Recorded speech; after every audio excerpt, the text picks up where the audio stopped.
And then, of course, in Vladivostok, I played the 32 Beethoven sonatas 31 times.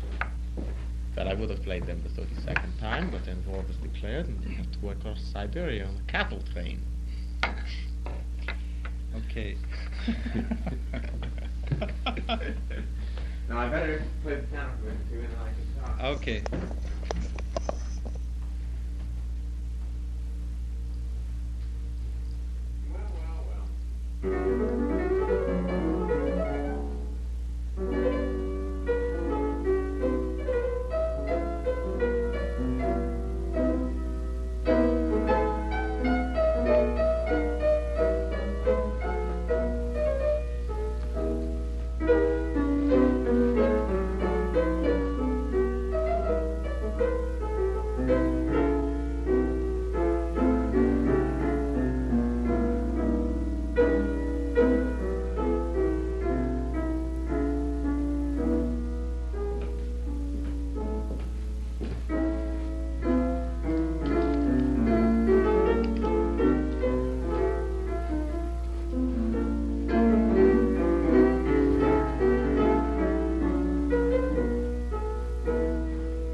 Directional mic? Eh? Is that a directional mic? Why? Nothing. I thought maybe we sat facing each other. It's always better. I always hate sitting like this in conversation. Well, let's put it sort of in between us, and I'll sit on the other side. Well, or I'll put up this chair here. Well, look, I'll sit on the stool and you sit on the sofa. It'll be easier. Well, he just wanted to lean back. Oh, you'd rather that? I'm thinking always in terms of back. Right. About like that, eh? At the distance that I originally was, that was all right. Well, not like this, of course. Why not? Is that too far? Well, I don't know. No, that's all right. I'll sit here, you see. I see. Okay. Now. In whatever position you want. Talk. Yeah, just say anything. Testing, testing, testing. 6, 7, 8, 11. Testing. I think that'll do it. In case I illustrate something. Yeah. Musical quotation. All right. We'll start. How much time do you want this for? 14 minutes. Oh, you want this a whole program? Well, I mean, we can do as much much material as we want. I thought you'd probably use it for 5 minutes. I'm very careful now, you know. I mean, I might get an offer from Montreal Television for $500 interview, and I got. Well, yeah, I'll cancel it. Keep it for my collection of Gouldiana. You know? Okay. Okay. Let's see now. Is your watch is better than mine?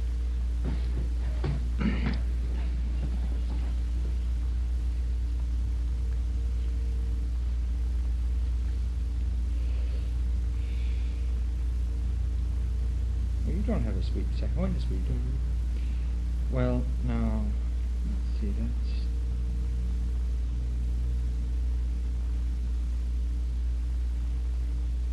I'm starting about 20 seconds.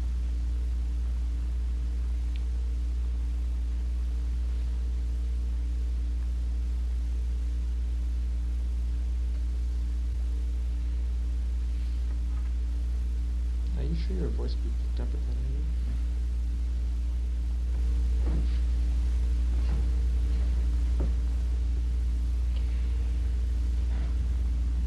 Well, Glenn, a lot of people have been predicting a brilliant future for you for a long time. Now you've had 4-page spread in Life. It was 4 pages, wasn't it? Yes. 4-page spread in Life. You've been signed by the New York Philharmonic. You have the Berlin Philharmonic after you. How many orchestras in the States? Half a dozen of the major ones. Half a dozen of the major ones. And for most people, they'd have good reason to feel they'd arrived when they reached this state of affairs. How do you feel about it? Well, I think it's very nice that this has happened and happened so suddenly, in a way. I only am a little bit afraid at this point that if this career keeps on growing, career as far as the performing aspect of it is concerned, that it's going to very seriously interfere with what I really want to do, which is to compose. And at the moment I can already see signs of this happening because my time seems to be getting... You mean that you would rather, if the piano interfered seriously enough with your career as a composer, about which most people don't know anything, you would be prepared to give it up. Definitely. If it could be done, if it is Yes. feasible financially and so on, I would definitely give it up. You'd give up the piano and devote yourself entirely to composing. Oh, well, I've long aimed to retire at 26 anyway, Eric. And the deadline is getting close, you know. Well, now, all right, let's talk about your retirement then. At 26, you retire and you start to compose. Now, tell us, you must have some projects as a composer in mind.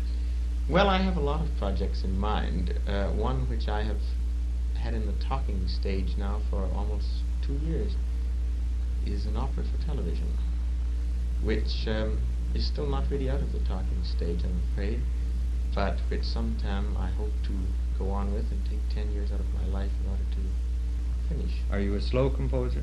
Always. I'm the 1 bar a day type. But that 1 bar counts. Oh, absolutely. Yes.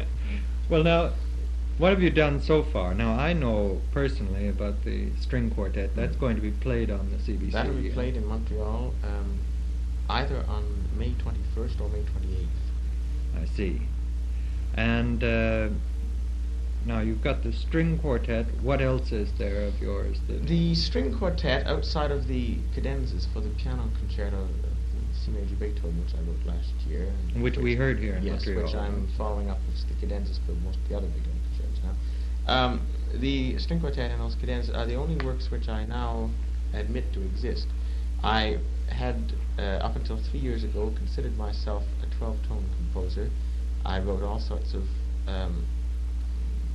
premature and undigested works in that form. This has nothing to do with that, my opinion of 12-tone writing, I understand, but of your own, my own 12-tone writing. And these works I have subsequently abandoned and put in the lowest drawer of my cupboard. They were all sorts of oddities, by the way. There was even a sonata for bassoon and piano, which I wrote in 12-tone. In 12-tone, which I wrote for a virtuoso bassoonist friend of mine, and which received one performance. That was back about 6 years ago.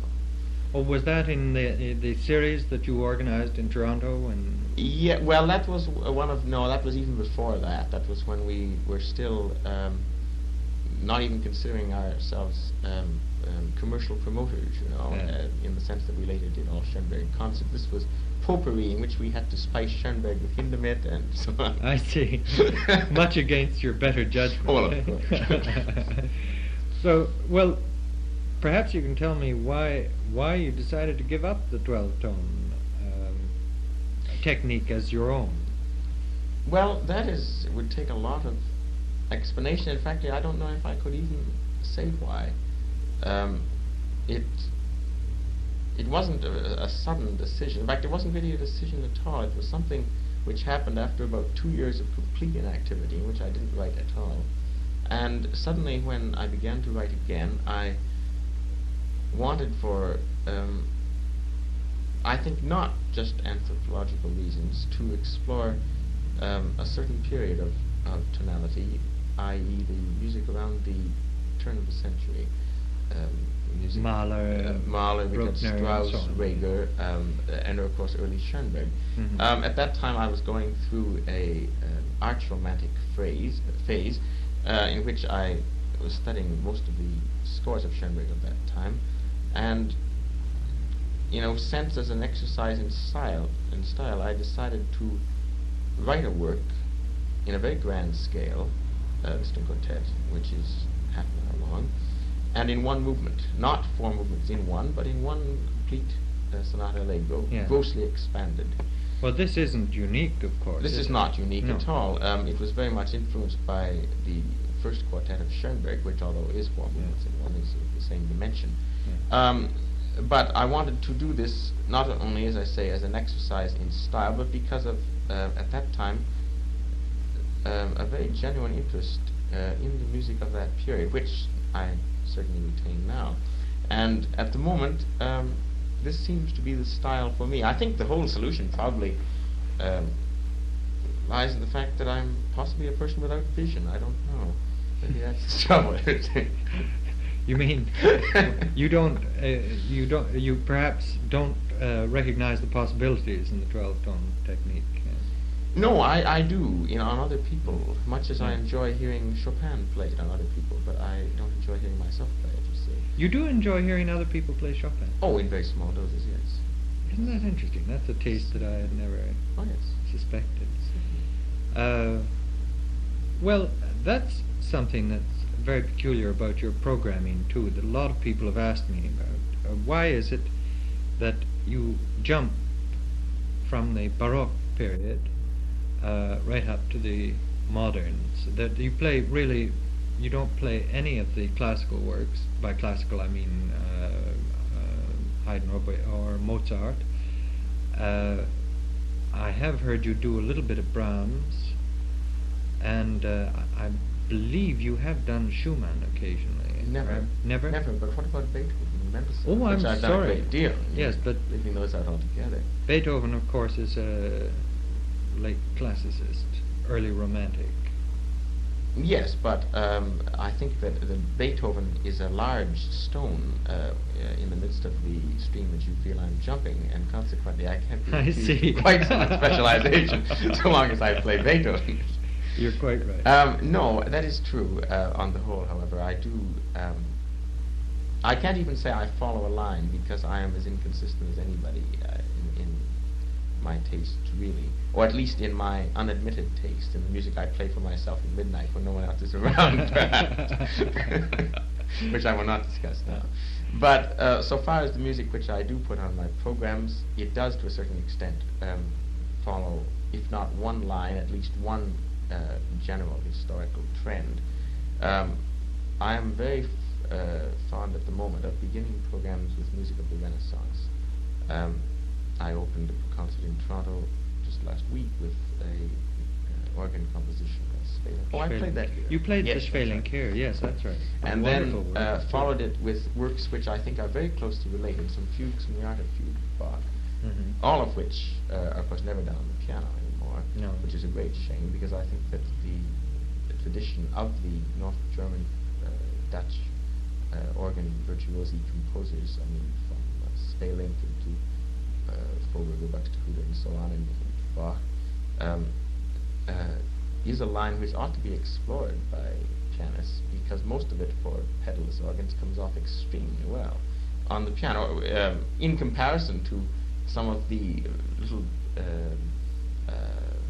clavier nonsenses which were tossed out by contemporaries of Bach, which don't sound nearly as well, as far as I'm concerned, because in most of the North German contrapuntists you have a very solid style of writing which requires almost some kind of substitute for the massiveness of the organ, even of the pre-baroque. Well, then from Bach, I possibly jumped to Beethoven because I am very much against Mozart. I'm sorry to say this in the Mozart you don't shock me at all, because you've told me this before.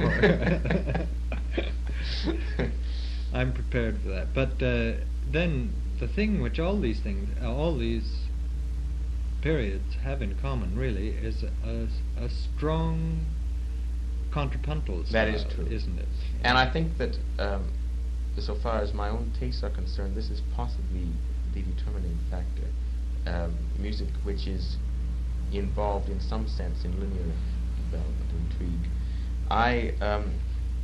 After all, I began my career, if that's what it is, as an organist and not as a pianist. And I have a feeling that this was a very, very important formative thing for me, especially during my teens when I came in contact with this music. I mean, these organ things which I'm now playing on the piano, in fact, and of course with the organ literature of Bach. Have you retained an interest in the organ itself? Oh, definitely. Sometime after my retirement at age 26, I'm going to go back to the organ. Good for you. I can see the church is bidding for you right now. I think that consequently I developed this interest in music linearly conceived, and consequently it was a step from Bach into contemporary music. There was a time, and it wasn't very long ago, and I'm almost ashamed to talk about it now, in which I really was the fashionable propagandist artist, you know, and admitted the existence of almost no one between Bach and Mika's Strauss. This was jumping even Wagner. Well, with the exception of the maybe the Meistersinger, yes, jumping even Wagner. Of course, I had isolated works, the Grosser Fugue and so on, you know, took me into Beethoven. But I think those were very important years, because one has to become violent before you can become sensible, you know. But that is long since, well, not very long since, but it is now past, I have to say. Glenn, I want to get you onto that opera again. What can you tell us anything at all about your plan? Have you a definite story in mind? I have a definite story, but I'm not going to discuss the story because it is such a natural that, being a slow composer, someone else will beat the story. The story is by I can tell you who it's by. It's by Franz Kafka. Have you found a librettist yet? I am not sure. Well, Kafka is about the only person who hasn't been tackled. Kafka has been tackled, as a matter of fact. By whom? Gottfried von Einem did an opera on his novel The Trial, which was produced in Germany at some of the festivals about 3 years ago. Was it successful? Apparently not, no. Which doesn't bode very well for the success of the work which we're using, because there are certain, there are more than certain similarities in all that Kafka is. It's one tack, you know. However, I'm writing it specifically for television because of certain staging problems in the story itself which we're using, which I think could be overcome by cameras and could never be shown on the stage except in concentration. Well, how do you feel about opera on television, though? Don't you feel you're limiting your medium in a way? I shouldn't be talking as a good CBC man in this way, but after all, a television opera will get perhaps 2 or 3 repetitions. I mean that in the English sense of the word. Yes. It will be played, it will be given a premiere, and it might be repeated once or twice on television, and then, if it is an exclusively television opera, and something requires the television technique, then stage performances are precluded, and you've immediately limited your audience. That's very true. I've thought about that, and been a little bit disturbed about it, especially when it'll obviously take me a lot of time to concoct this work. But there's also the consideration that the chances of it getting into the repertoire, we'll say at the Metropolitan Opera, are so remote that it is possibly the safer gamble to aim at television anyway, you know. Were I sure of being a second Bernati, which I don't particularly want to be, then I think that I would probably aim at a stage opera. I'm also not at all sure that I have the dramatic sense to do an opera in the first place. I think I may find it a strange misalliance, which I probably don't. At the same time, knowing a little bit about your quartet, and assuming that you will continue to write in this vein at least for a while, this late romantic idiom should lend itself, musically at least, quite well to the lyric stage. It's only that I have never, up to now, written anything implying the voice at all, and I'm very doubtful of my chances of doing it successfully, especially starting with a big work. I think maybe it would have been much more practical for me to have written a few little songs or something. First, I haven't done anything with voice, and I'm just somehow concerned that possibly my style will not lend itself to that kind of treatment which needs the voice to be employed in ultra-lyrical fashion without dependence on pausing now and then for progress of the plot, the recitative and so on, which I cannot admit to my musical style. This is going to be a big problem. In other words, you don't approve of the sort of neoclassical operatic style that has been revived by people like William Walton, And well, it isn't just the neoclassical style. Even Alban Berg, I mean, the most romantic of all 20th century composers, probably does this in Lulu, for instance. You get these long conversations going That's through a true. whole scene. It's as bad as the Freischwitz, you know. yeah. And also in Wozzeck. Yes. Yes. Well, in Wozzeck, at least you get it part of the time by Sprechstimme, or a Yes, sort of Sprechstimme. yes. In Lulu, it's a straight conversation. Yes. And mind you, I think the German voice, the German language, is more adaptable to straight conversation in opera. Sounds, for some reason, more musical than any other language. Yes, well, you have the feeling that much more is being said. Yes. That's true. Well, thanks very much, Glenn. Just before we cut this off, I wonder if you could tell us any news on the Goldberg variations. How are they doing? Well, the last I heard, thanks to all this crazy publicity, is that they're doing marvelous. They are now the biggest selling classical record of Columbia. Oh, In fact, I good think, news. no, I can't give out any figures. I'm not allowed. Yeah. So Well, let's hope it keeps up anyway. I hope so. Thanks very much, Glenn. Thank you, Eric.